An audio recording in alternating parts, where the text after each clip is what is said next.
Hey guys, hey. So, we are going to continue with my origin story, and we are on part number 10. We are on part number 10.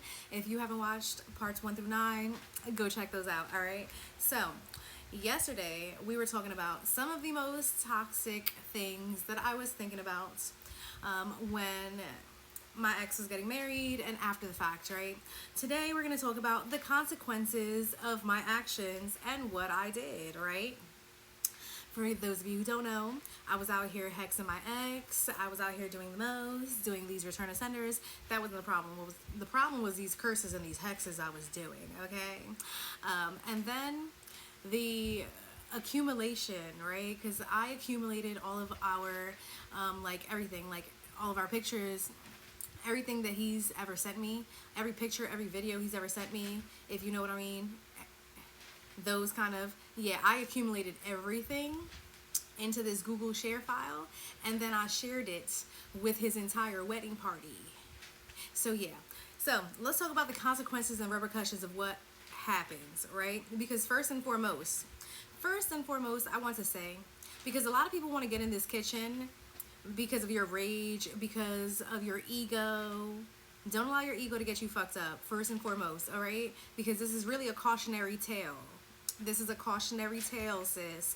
Don't get fucked up, okay? So, first and foremost, right? If you're gonna sit here and if you're gonna be doing hexes and curses, don't ever be a backpedaling asshole. Like, you did what the fuck you did. Stand 10 toes down on that shit. Because the moment you start to feel guilty for what the fuck you did, whoo, you fucked. You done fucked up. Now you creating that energy. You done fucked up, right? So I want to say, like, first and foremost, if you're gonna do it, bitch, do it right. If you're gonna do it right. Do it with your whole motherfucking chest. Do it with your whole motherfucking heart and soul, bitch. If you're gonna do it and go all the way, motherfucker. Go 0 to 1,000. If you're gonna half-ass it or backpedal after the fact, get the fuck out the kitchen. Get the fuck out this kitchen, because you're just really gonna get yourself fucked up. Even more so, right? And I'm not saying that there isn't karmic retribution, because we're about to get into that. And the karmic retribution that I incurred for doing those things to my ex, first and foremost being, right? Because I uploaded all those videos onto that Google share file and I shared it with his wedding party and her family, right? There just so happened to be a video of me that resurfaced.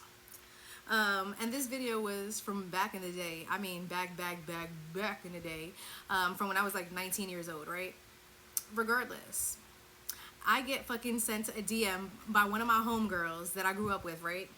And she hits me up and she's like, hey girl, so I came across this video of you, just let you know that this is out there. And I was like, shit, see, now I gotta go on a whole motherfucking hunt. And went on a whole hunt, had a few words with a motherfucker, went on a whole hunt, took care of that. That's neither here nor there, you dig? The fact is that because I did that to him, I incurred the same kind of karmic retribution, okay? First and foremost. Second of all, right? At the end of August, right? Because like I said, he got married mid-August. Me and the other motherfucking girl who had the same name as his wife, me and her were kind of harassing him.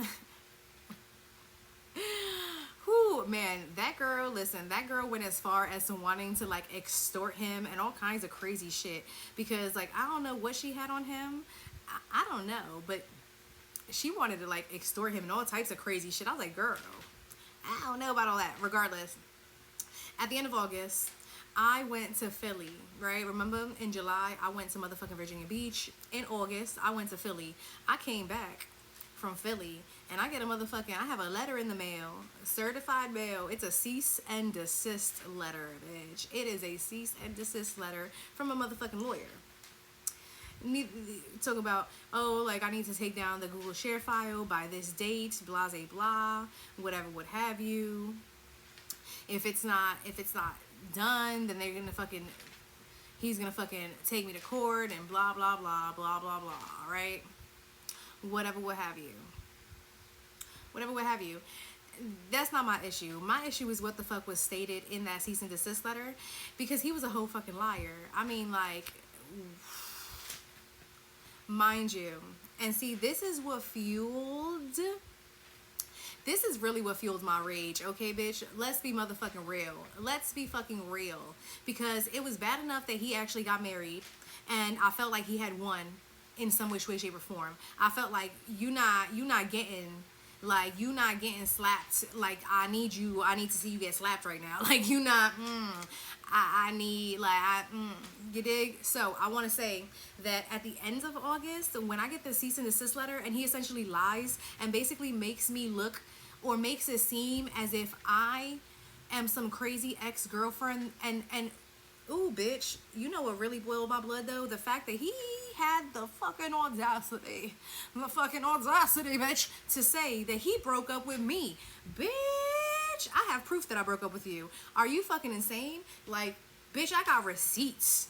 You have the motherfucking audacity. You broke up with me. The hell you fucking did. Because if I would have left it up to you, you would have been married and still been trying to fuck with me over here. Don't fucking play with me, sir. Don't fucking play with me. And see, that right there is really what fuels my rage. And that's really what made me want to pop the fuck off. Right? Like, and see, like, honey, when I did it, I didn't give a fuck. I didn't give a fuck. I told the universe, I don't give a fuck.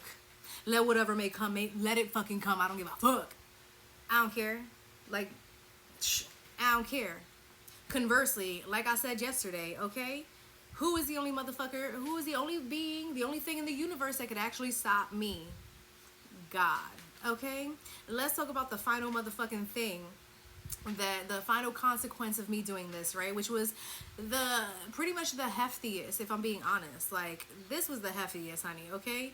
Now, when I would not let it go, right? When I kind of became obsessed, because I'm not gonna front, I became obsessed with his destruction.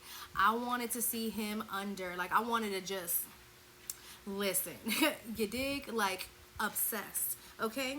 And when I became obsessed with that level of destruction, God, like, you know, we have a physical body and we got a spiritual body. Yeah, like, my spiritual hands, like, God done cut off my hand at the wrist and shit. And now it's like, when I try to motherfucking run energy through my body and run it through my hands, the energy would just stop right here.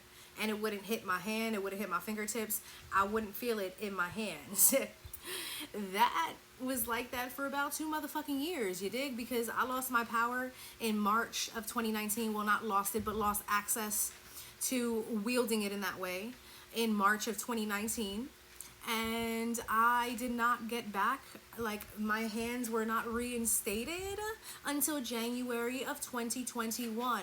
Almost an entire 2 fucking years later, okay? 2 years of being dragged, 2 years of having to deal with motherfucking shadow work, getting my ego under wraps, fucking having to motherfucking address all my dark shit, right?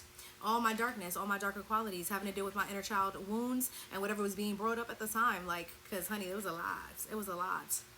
And remember, I was also, conversely, at the same time, I had just met my twin flame in November of 2018, right after the stuff with my ex in July/August. A few months later, I meet my twin flame, and yeah, that caused me to go into rapid ascension in so many different ways. My chakra system got lit the fuck up. Yeah, there's a lot of things that happened as a result of that. But we're going to get into that motherfucking story soon enough. But yeah, this part of the story was a cautionary tale, because, I mean, a lot of people don't realize, like, you can fuck around and find out if you want, but, like, there are some real consequences to shit. Even when you stand 10 toes down on it, there are still consequences. God don't play about their children, and just because somebody did something to you don't mean shit. God don't give a fuck about what they did. That's still God's child. That's still God's baby. And you're not about to sit here and do something to God's child's, like, they're not gonna let you. And I mean, they may let you to a certain degree, but at some point, God is gonna sit here and be like, that's enough. That's enough, okay? So be mindful about that. Next time you get angry at somebody, next time you want to take it to the altar and do some magic and shit, think about it. All right, think about it. Have a great Friday. I'll see you in the next one.